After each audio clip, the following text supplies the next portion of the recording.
Today we're going to take a look at the Wake Me Up Tarot. If at the beginning of the video the editing seems a little off, it's because it is. The first part of the flip through all up to the Queen of Swords, that was all deleted, but I did have the audio recorded, so that is why it seems a little bit choppy in the beginning, but let's get started. This is a deck that I purchased through Instagram, but you can also get it on Tavada Tarot, which I will link down below. They have a website and an Etsy shop, and I will also link the Instagram account below where I purchased this from because it was the most affordable option by far for me. So when I got it in, I got this beautiful box. Let's go through the guidebook first. You'll find timestamps below if you don't care about the guidebook and just want to see the cards. For example, here with the Fool, we have a black and white image of the card, then the keywords that they have associated with the card, and a little interpretation and what it can encourage you to do, like a message that can come with drawing the card. And then for the minor arcana, we actually get the same amount of information, which I really appreciate. And then this is the back of the cards. I think they're really pretty. Though the meanings are very RWS inspired, Rider-Waite-Smith, the card images are very much set in this world. This is what I want the This Might Hurt Tarot to be, because it doesn't really feel like my world, but this definitely does. In the Fool, we see someone dropping down with expecting that this umbrella is gonna save her life. The little birdie is trying to help her, but because they can already tell that this is not gonna work out positively, but you couldn't tell from her face. So I feel like this is very much the energy of a childlike behavior, jumping off a building thinking, well, maybe I can fly with this umbrella, taking a huge risk. In this case, seemingly not very calculated, but it's also like, okay, she's literally in the clouds, so where is she jumping from?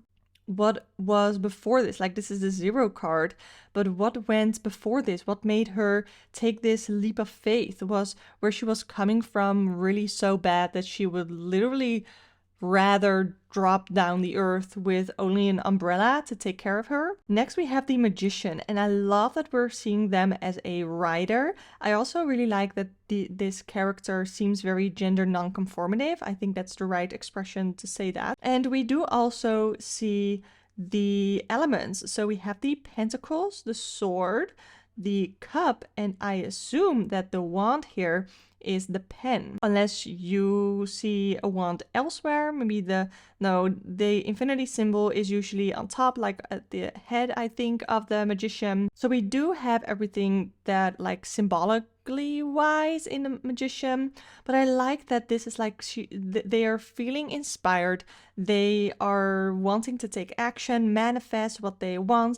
I am personally right now in the process of scripting to manifest. That is something that I've never done before, but that I felt really called to do yesterday, and I want to continue that today. And I really like seeing this Magician because it very much feels like Magician energy, to manifest and to write everything down that you want to accomplish, and sort of using your skills and knowing what it is that where you need to go from here. The High Priestess is the same image as on the box, and I like that we see her third eye opened here. So it very much gives the idea of being in connection with the universe, being in connection with your higher self, with higher powers, trusting that the universe will guide you in the right direction. I also really like seeing High Priestesses with tarot cards. I believe it's the Everyday Witch Tarot that does that. I really like that because I can see myself in the High Priestess this way. Here we do have I think it's called the Triple Moon Goddess. There's this book or this journal here that we can't really see what it is about. In traditional High Priestesses, we have the crescent moon at the bottom, but here we see it in the sky, which I like. We have the pomegranates, and usually the High Priestess reads the Torah, but here she's reading a book, so I assume that it's like a sacred knowledge that the High Priestess only knows, but is not sharing with the world yet. Here we see the Empress, who is someone who looks to be very abundant and happy. We have the corn fields in the back here instead of in the front. These look like golden eggs. I really like that idea of abundance in the form of golden eggs. They have this cute little dog as a companion that they're caring for, that they're nurturing. They have a drink, which I like that from this angle. You cannot really tell if she's pregnant, and I like that. I don't hate the pregnant empress, like I get it, but I also don't mind seeing the empress not pregnant. The emperor here on his throne, and he has there's like little symbology here. We have a cup here to indicate that he is still emotionally like capable of like feeling emotions. We have this sword here indicating that he uses logic with his ruling of his empire, I guess.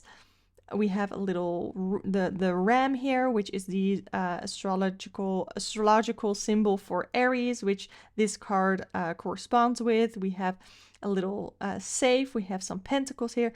I like how this is being depicted because there is definitely more to this card than meets the eye when you are just seeing the emperor, this dude sitting in his throne, like he has built up an entire expansive life for himself. And I do like that as the emperor, but there's more symbology here that I also appreciate. The Hierophant is really interesting because we're not seeing a pope that we usually see. We see two people. We see from higher up seeing a book being passed down to lower hands. I personally see this as a book of knowledge, a book of traditions of the way things have always been done. Generational knowledge is being passed down from one generation to the next. That is how I see this Hierophant, and I like that because I feel like there are a lot of different meanings with the Hierophant card, and I can appreciate when a deck creator or in a deck we see the creator go one specific way for the Hierophant. I like that. I can appreciate that. Then we have the Lovers. I think this is so cute. I don't know necessarily what I like, what I think of this, because if they didn't like touch each other's hearts like literally with their hands, then I could have definitely seen myself in this card, but I'm not a person who like would do that or who is about that, but I think it is a cute card. We have the flames, we have the fiery aspect, we have the apples here, we have the yin and yang for balance, and overall I like it. I do see this as a card of commitment, especially in this specific deck. I see it as commitment. We have a sun here showing that this is a happy, seemingly happy, optimistic relationship that, you know, weighs more to the side of light, and I like it. I'm not gonna lie, I'm a little confused about the Chariot, but I feel like the longer that I look at it, I can appreciate it for what it does. We see this dude, I feel like he's pretty young though. This young guy, he is playing chess and he's moving the horse, and the first thing that comes to mind here is logic and strategy, because that is definitely what you need when you are playing chess. You have to be strategic. I am not really strategic. I am also not the best chess player. But I like that with a game of chess, it can be really long and you need to have endurance and determination to sort of see it through. So in that case, I could understand the Chariot being depicted this way. I would love to hear your thoughts on the Chariot card. I guess I just don't really know enough about chess and maybe the symbology that it could have. But overall, I don't hate it. We have the Strength card. I love this. There are certain cards where we tend to see older people depicted, like in the Six of Cups, sometimes even in the 10 of Cups, or sometimes we see them in the Lovers card. But I like that we saw an older emperor, and now we have an older grandma almost in the Strength card.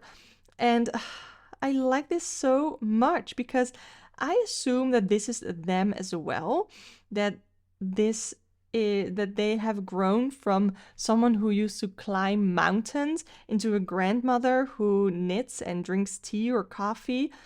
And now they have to have the inner strength to control a young, like a toddler. And I do not have children. I am a teacher. I know quite a bit about children and their developments.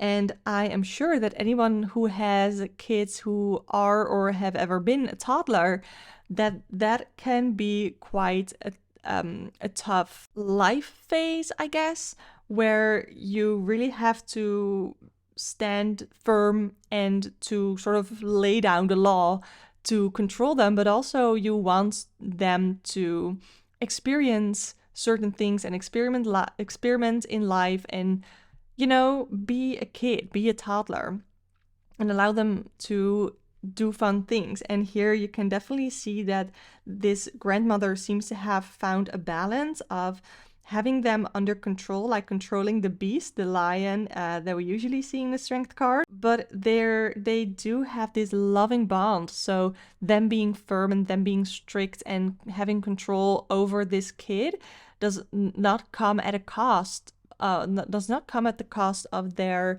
relationship, and I really like that. Then we have the Hermit card. I definitely can see myself in this card. I really like it. They have their heart chakra glowing here in the shadow. They have a poster with the moon phases. This very much feels like retreating, taking some time for yourself, closing off.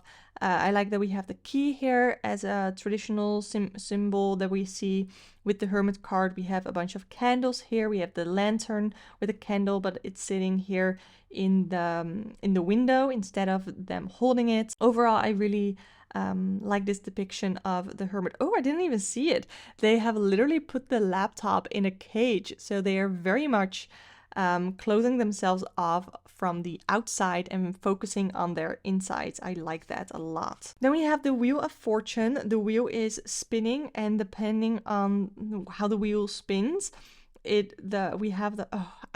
didn't know the translation for this last time. I'm gonna look it up now. Hourglass, thank you. So this card mostly talks to me about cycles, about turn of events, and timing. How the timing might be right, or when it is upright, like reverse, I'll know that the timing is not right now. But that because the wheel keeps turning, there will be a turn of events or a thing happening where I'll know that the timing is right. Here with Justice, we see a need for balance, we see contracts. I like this very practical approach of the Justice card, because sometimes I personally can feel that it's a little tough to really understand how the Justice card can be applied in a reading sometimes, especially with very practical readings, and I do tend to do practical readings.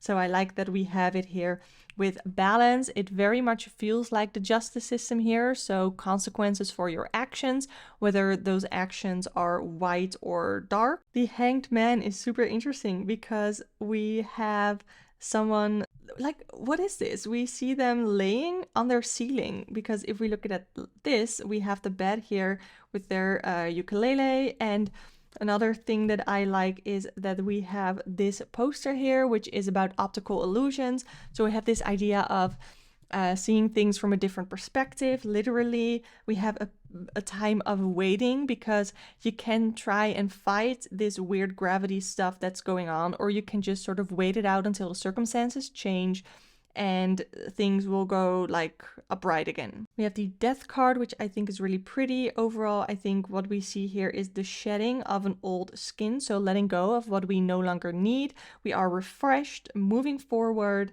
And with the dark moon here, again, it talks about a new moon phase, about starting over, starting anew. And the moth here represents transformation.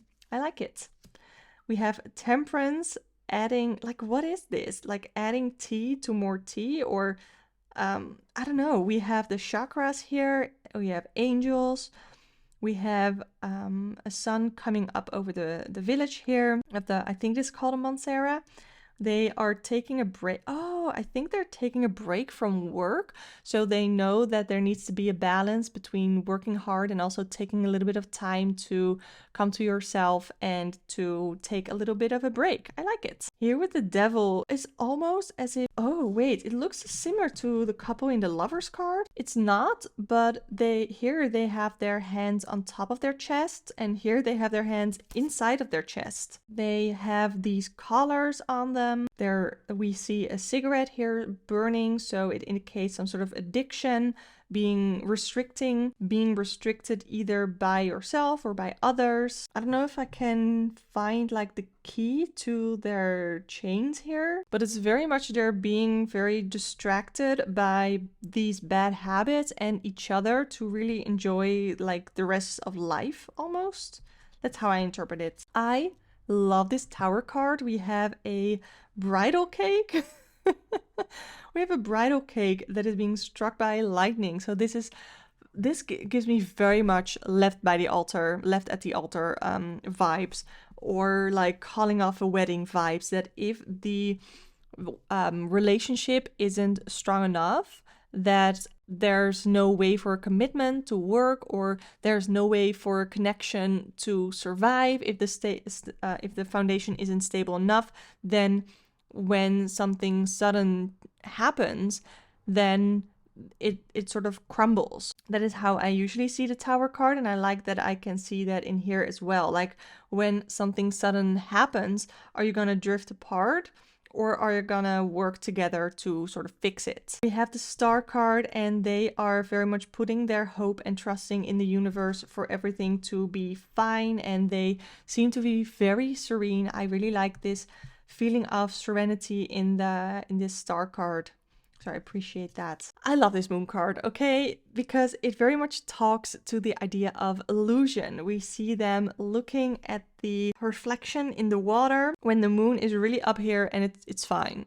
It's doing well, but it looks really not good in the water. And if only she wasn't so focused on the fakeness here that is going on, the non-reality, then she would turn around and see that in reality the moon is fine, and she's not going to find her answers here, but she might find her answers there. We have the sun card. I really like this. Like, who doesn't get happy from like the carousel idea? And we see a bright sun here. We even see the horse in the carousel being very happy. We have the sunflowers. It's a unicorn. I love this as a sun card. I like it. Here with Judgment, we really see the idea of a realization, of a breakthrough. We see Polaroids happening, almost as if these are memories that they are looking back at and realizing, like connecting the dots and realizing it. We see at the same time these ropes catching fire, so they are being freed. They are opening up in some way, and they are realizing something, whether that is about themselves, about life in general, about certain things that happened in the past. It very much feels like a realization moment, which is happening after a thorough self-reflection. I like how we see the same person here as in the Fool, and you can see that it looks like she has walked the entire world, and she has traveled, and she has seen and learned a lot, and she's completing it. But after this, like, what is gonna happen? Is she gonna fall right down again? So this happens again. So we have this cycle that we are being reminded of. I like it. Now we're on to the Ace of Wands, and this reminds me of the Magician, where they are both writing. So with the Ace of Wands, I get this idea of creative pursuits, creative ideas, and writing them down and being very passionate about being creative and creativity. With the Two of Wands, we see someone exploring their options. They have drawn like a mind map to come to a conclusion. They have, what is this? Literally a pros and cons list. That's so funny. We have a brochure of flights. We have a picture of a possible destination. So this is all about planning and considering, looking at the options that you have. Here in the Three of Wands, we have chosen an option, and we have gone out and we are doing the thing. We have arrived at a destination. This doesn't have to be the only and last destination, but this is the first, and they're just exploring. I love that they're in Paris, because this could definitely be me. I really want to go to Paris, hopefully within the next year. So love it. Here in the Four of Wands, we have a celebration of a friend group. We have a home life. I really like this depiction as well. In the Five of Wands, we see people fighting. They all have like their own hobbies and their own things. It's almost, oh wait, they're all dancers, but they probably all think that their own way of dancing is the best one. We have a break dancer, cheerleader, we have a ballet dancer. I think maybe this is a street dancer. I don't know what this is called. Definitely let me know if you know in the comments, like more classical dance maybe. That's so funny. instead of appreciating the fact that they all love to dance and that they all love dancing in general, they have to fight about which type of dance is the best. In the Six of Wands, we have someone being appreciated, admired. We see this is a live, so this very much, like, look at this. This looks like Instagram Live. That's so funny. And being appreciated, being adored by people. And though it is definitely fun and nice to have that, to be appreciated in this way, we also know that there's still a long way to go, and this is not the only way to receive appreciation and admiration. This is a card that reminds me of a story with my little brother. So we used to live in, like, I don't know what it would be called. Like, I want to call it like suburbs, but it doesn't really make sense in like Dutch towns, I guess. But not our next door neighbors, but the people who live, our neighbors had a dog, and that dog would often bark and when you walked by. And my brother was really afraid of this dog. Okay, he hasn't liked any pets for a very long time. And when he was little, like literally, I don't know how old he was, but he was pretty little. But we lived super close to our elementary school, so we would just walk. And he ran all the way to school because he said he was being chased by this dog. And when he was at school, he walked all the way back home just to tell my dad that he was chased by this dog and that he was scared. And it's the funniest thing. It's still a story that we keep repeating, and now he does like dogs. At least he likes my dog, which is really, really small. So, but this reminds me of that, like trying to fight off these dogs that look really aggressive in his eyes, like in his perspective. These look like dogs that really want to fight him, that want to bite him. But that is from his perspective, of someone who is scared of dogs. So there's a lot of symbology, a lot of interpretations that you can make of that. As a teacher, I have seen plenty of these of these paper airplanes that are being thrown, and this is about or I see it as a message, and like a quick message, quick development, a message that is gonna lead to developments, that's gonna lead to change. That sort of thing is how I see this. With the Nine of Wands, I really like this. We have a calendar with a deadline. They're 3 days away or 2 days away from the deadline. And it seems like they have nothing on paper to get going. They have balls of paper rolled up as if they have tried but have failed, and they look exhausted. They have the lock on the door. They have coffee, energy drink, all to get them through this, and they do seem to be determined. But what the case is with the Nine of Wands, especially in this one, is just push through, because once you have done the deadline, your calendar is empty and you can rest again. Even though it might be hard where you are right now, trying to push through, once you've done it, it's gonna be a weight off your shoulders and it's gonna be so good. And sort of the same can be said here for the Ten of Wands, though this definitely feels more overwhelming, where you have a bunch of packages like that, walking up the stairs. But when you're there, you can drop them off, and the way down the stairs is going to be so much lighter. So I like that. The Page of Wands here talks about exploration, about going out there, doing something fun, and doing something that is like energizing. The Knight of Wands is to me about adventure, going out there, again, exploration. I really like this depiction of the Knight of Wands. We have the Queen of Wands, which is one of my favorite court cards, and I love that she's wearing this like weird out there sunflower top thing. She has all these phones around her, feeling really confident, not minding that she's being filmed or she's being photographed, and she's just loving her life right now, and she's feeling confident and fiery. I love that for a Queen of Wands. And for the King of Wands, this is like a public speaker, so they're very charismatic. This very much talks to me about a charismatic person who knows what it is that you need, who wants to help you get there, and I really like that for a King of Wands.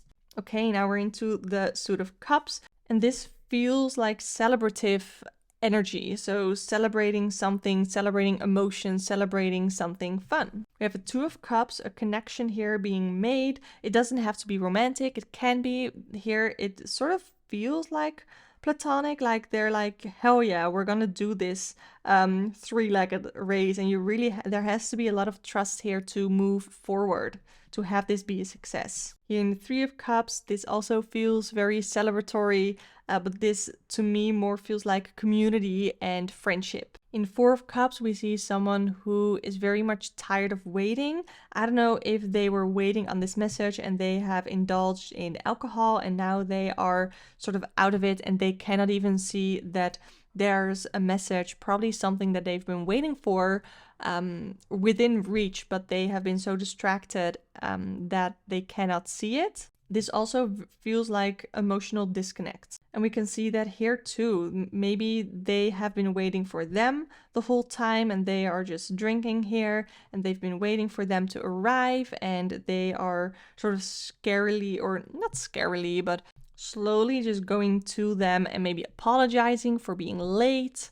Or maybe this person has seen this one being all indulgent in the alcohol and they want to offer something to help. I love the Six of Cups. I don't know necessarily what the coffee cups here symbolize, but the Polaroid here, so cute. I absolutely love this. So cute. And here with the Seven of Cups, this does feel very Rider-Waite-Smith here, but we have different sort of options. We have an engagement ring, a car, we have a butterfly, book, a fountain, money, likes like social media, admiration, I guess. We have a phone here with notifications going on, and they are just trying to see like, what are the options? Are these realistic? Are these even gonna help me move forward? And the Eight of Cups, leaving all of the cups behind and moving forward into the darkness, into the unknown. I think the Nine of Cups is really interesting. We see a list of goals here that have all been achieved. We see a mood board or a vision board here that they definitely knew what they were working towards. Like they had these goals set up, they had a mood board set up, they knew what they were gonna do, what they wanted to get, and I guess they have gotten it.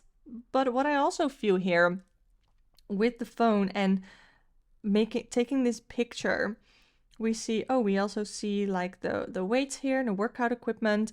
So this could be a couple of things. This could either be working hard, having your dreams be accomplished, and like the most popular or the general meaning of the Nine of Cups, which is wish come true.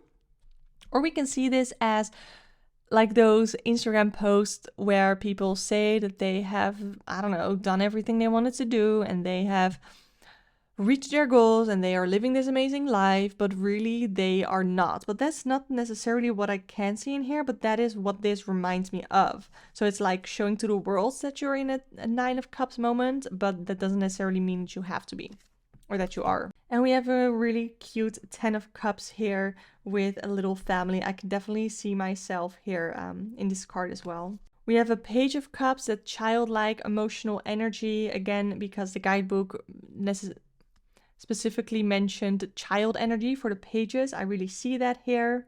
We have more of a teenager sort of energy to the Knight of Cups, in my opinion. I really like this too, like in a fancy car, offering something, being very tempting, I guess. I adore this Queen of Cups. She's painting, she's at the ocean, she's feeling herself, and she is just allowing her emotions to flow in the painting. I love this so much. I think the setting here is beautiful as well. The King of Cups, look at that. He's artistic, he's musically talented, but he still has love for his little puppy here. Like, I'm sorry, but like seeing a guy or seeing anyone with a puppy, a dog, or like a little child and caring for them, that is so attractive to me. Ace of Swords, especially with the breaking of the chain here, feels like a breakthrough moment, and that is how I interpret the Ace of Swords. With the Two of Swords here, it feels like making a choice, not knowing which choice is right. The Three of Swords here, you have broken a cup, and that cup definitely seems to have an emotional attachment, and it's weighing on you. It's making you probably feel guilty. Maybe this is like an heirloom that you've gotten and you've broken it because you weren't careful with it or because of whatever reason. But you know you can't fix it. You know, like all those small pieces, yeah, you're never gonna fix that, at least not for use. And it's not gonna be the same, and they know that, and instead of trying to fix that, they can work on themselves and, I don't know, think of the memory maybe of the person who gave this heirloom. I don't know. I'm thinking of a whole story here. With the Four of Swords, we see rest, we see taking a break, taking care of yourself, indulging in a little bit of wine, lighting some candles. I like it. The Five of Swords here, that can only be one winner, but it doesn't mean that the other person is a loser. However, they definitely seem to be treating them like such. With the Six of Swords, we have moving away. Like, this literally feels like moving to another place. I'm very curious to know what would be on this piece of paper. Like, they are chasing something. Is there this like an opportunity that they are chasing this way? Or is this a threat that they have, that this is the reason that they left there, and it's not necessary to go to a specific place, it's just to leave this place. The Seven of Swords. Ooh, this feels very like, I don't know, serial killer to me. I don't know. Like, I watch a lot of I listen to a lot of true crime podcasts, I watch a lot of true crime videos and shows as well. This feels like someone who is challenging, like the police, saying that they have just done something or are about to do something, and that they're like sort of challenging them. Here with the Eight of Swords, we have a glass box with the door on top. They have a blindfold on, and if they would literally stand up, they would be out of the box here. With the Nine of Swords, we see the nightmarish part here because they are in bed. They have medication here. I don't know if that's for, I don't know, to be able to sleep or whatever it is. If you look closely to the blanket here, you can see that the blanket has all of these astrological symbols on it. So we can see this as looking for the wrong parts maybe to relieve you of your anxiety and your stress. Like, if you have anxiety, if you have debilitating stress, then only medication, or especially self-medicating, and only looking out to like astrology or the occult is not going to help you. You need more than that. It can be a nice addition to like therapy or something, but it shouldn't be the only thing that you do. We have the Ten of Swords here, a teddy bear being probably thrown out of a car, leaving something behind, being stabbed by swords. That's pretty aggressive. I love this Page of Swords. I don't know, I feel very connected to her, and even though this is like childlike energy, this is the childlike curiosity that I love to see in kids when I teach. You want them to be engaged, you want them to be curious about the topic that you're teaching, and this feels very much like that energy to me. We have a Knight of Swords, we have a rocket here in the background. They are moving very quickly. I don't know what it is that they have just learned, or with what logic they are moving so quickly, where they are going, but there's definitely a haste to be somewhere, and maybe this is a little bit impulsive, so definitely make sure that there is logic behind, like reasoning behind your... I think this Queen of Swords is so beautiful. I shared this image in our private Discord server. If you want to join that, click the join button here underneath the video, because channel members get access to the private Discord server as well as the video version of my weekly podcast. Let me pull up what I wrote for the Queen of Swords. Oh yeah, I felt like the Queen of Swords looked very fierce. And I was very focused at first on the upside down cup here on the floor, as if she's taking her emotions out of her decisions, but it somewhat still seems to be at the back of her mind. Here in the King of Swords, we see someone who seems to be representing someone else. I don't know if this is like evidence, or if this is, the sword is here to strengthen his ability to speak, but it definitely feels like this person is very much able to communicate super clearly and fluently and honestly, and I really like that. In the Ace of Pentacles, it looks like an opportunity is being given here, and the doors are wide open. This little kid here looks to be juggling 2 ice creams because she couldn't choose between chocolate or vanilla, I assume.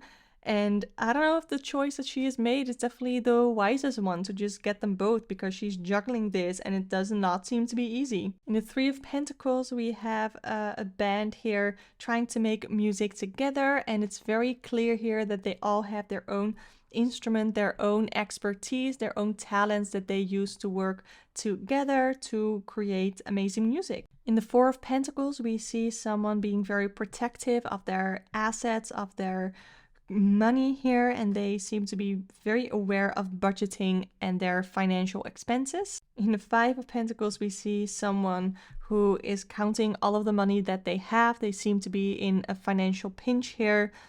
And we also have this little kitty here showing their support. So knowing that even though they might be in a pinch financially, there are still people who are pets who care about him. Here in the Six of Pentacles, we see this energy exchange happening here, this exchange of money, of resources, of advice that is happening here. In the Seven of Pentacles, we see that someone has saved up money to be able to afford something, or that they, at least that any efforts that they have put towards this certain thing, that it had that like they're seeing progress happening. They see that they are starting to save up, and even though it's only one coin here, there are 7 coins here. So their efforts are definitely paying off. Here we see someone crafting their work, and what we usually see in the Eight of Pentacles is repetition, so doing the same work over and over and over and over again. And even though they are making this pentacle image here in all of the bags are also different. So they have this expertise, they have this talent of creating bags, but they are making different bags every time. So even though they are sharpening their skills, they are developing their skills and talents, it isn't getting stale, it isn't getting boring. And I really like that interpretation. Here, I love this Nine of Pentacles. Like, wouldn't this be amazing to go? I see this as a hotel too. So going traveling and being able to indulge, knowing that you can afford it and that you have deserved it. I love it. And this is beautiful to me too. Like, I can definitely see this happening, like visiting like our parents and having children and a dog. I love this so much. And here we have a Page of Pentacles. So this is very much the childlike entrepreneurial energy, and I really like it. Here with the Knight of Pentacles, I think this is interesting. It seems like they are handing over an opportunity, but it's not going to be it's not super quickly. They're not really fast about it or anything. They have a bike which could make them faster, but maybe the timing wouldn't be right if he arrives faster than he has to, then the person might be ready to receive this pentacle. That's how I would interpret it. And here with the Queen of Pentacles, we see someone who's doing all the things. They are taking care of what I assume is a family, because they have a large pot of food here. They have worked hard. They have a lot of resources. They have abundance here with the roses. They might be working on a business as well, here with the laptop open, making dinner. I love it. I love it. We love a Queen of Pentacles. And here we have the King of Pentacles, which looks like a businessman who has it all going on. They do seem very young. I really like, or I appreciate it when a King of Pentacles is a bit older, but I don't mind them being young either.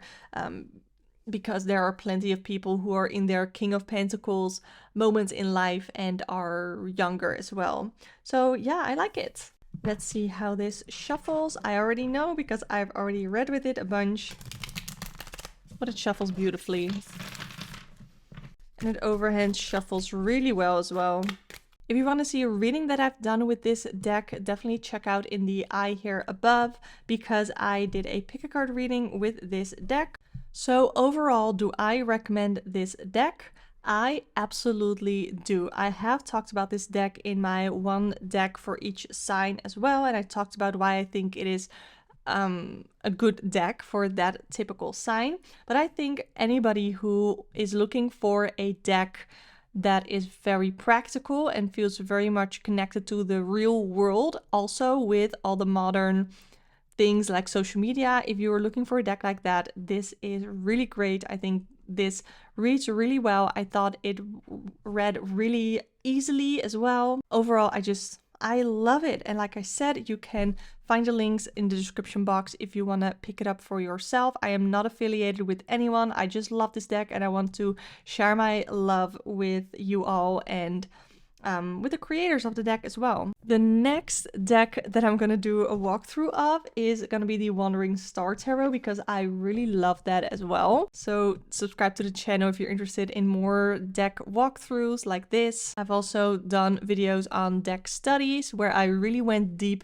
after I've done my deck study and I share my interpretations and thoughts with you guys. But I also do pick a card readings, other fun tarot deck chats, so subscribe if you're interested in that. You can also become a channel member by clicking the join button below to get access to the video version of my weekly podcast, access to the private Discord server, as well as fun members only emojis and badges next to your name. You can book a private tarot reading with me through the link in the description box below. If you want me to use this deck, just let me know when booking a reading. I can totally do that for you. But for now, thank you so much for watching and hope to see you next time.